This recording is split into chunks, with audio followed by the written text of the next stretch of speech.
In this video, we will learn how to write the hiragana character mu. Mu is 3 strokes.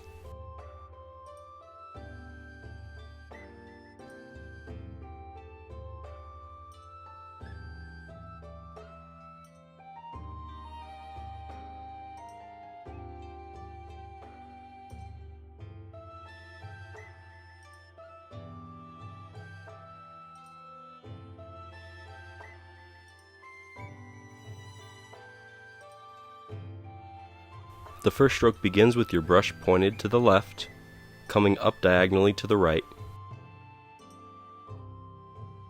The second stroke is about 1/3 of the way through the first stroke, coming down, using a triangle shape to loop it around. In these 2 spots, make sure to leave space so that a triangle shape can fit inside.